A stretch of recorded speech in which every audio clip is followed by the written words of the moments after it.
আসসালামু আলাইকুম রহমতুল্লাহ। এটা আমাদের বাগানের দক্ষিণ সাইড। এই অংশটাতে মূলত আমরা সবজি চাষ করি। কয়েকদিন যাবত এই জায়গাটা পড়ে আছে, তো যার কারণে অনেক শক্ত হয়ে গেছে, তাই কোদাল দিয়ে সকালবেলায় কোপানো শুরু করছে। এই সকালবেলা কোপানোর কারণে আমার দুইটা উপকার হচ্ছে। একটা হলো বাগানের এই জায়গাটা নরম করানো হচ্ছে, দ্বিতীয় হলো আমার শরীর চর্চাটাও হয়ে যাচ্ছে। তো আমাদের এই বাগানে কয়েকটা সিমের ঝাঁটি আছে। এই সিমের ঝাঁটি গুলোতে আলহামদুলিল্লাহ সিম আসা শুরু করছে। তো এখানে যে সিম গুলো উঠানো যাবে, এই সিম গুলো উঠিয়ে নেওয়া হচ্ছে রান্না করার জন্য।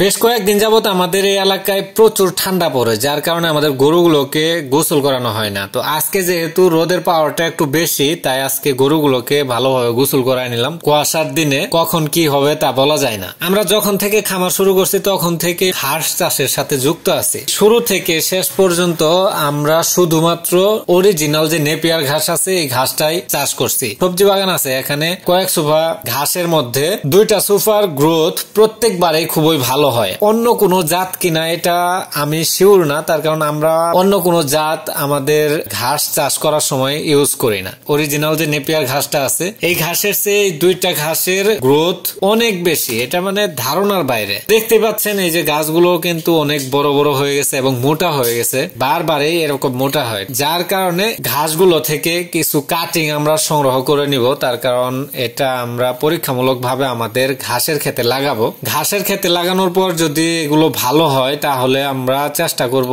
এই ঘাসটাই ভালোভাবে লাগানোর। বের হয় যখন তখন বাঁশের যে কুরুল বাইর হয় ওই রকম করে বের হচ্ছে, আর ঘাসের গ্রোথটাও অন্যান্য ঘাসের চেয়ে বেশি। এই ঘাসটা এখন আমরা কেটে নিব এবং যেগুলো গোড়া বাড়তে আছে মাঠে কাটিং করা যাবে এই কাটিং গুলো করে নিব। কাটিং করে আমরা আমাদের ঘাসের যে প্রজেক্ট গুলো আছে এখানে লাগিয়ে রাখবো এবং দেখবো যে অন্যান্য জমিগুলোতেও এরকমই ফলন হয় কিনা। যদি ওইখানে গিয়ে ফলন ভালো না হয় তাহলে বুঝতে হবে যে এখানে হয়তো মাটির উর্বরতা এটা বেশি, যার কারণে এখানে এরকম হচ্ছে। খুব শীঘ্রই ইনশাল্লাহ আমরা জানতে পারবো এই ঘাসের ফলনটা আমাদের ঘাসের প্রজেক্টে কেমন হয়। পরবর্তী ভিডিও দেখার আমন্ত্রণ জানিয়ে আজকের ভিডিও এখানে শেষ করে দিচ্ছি।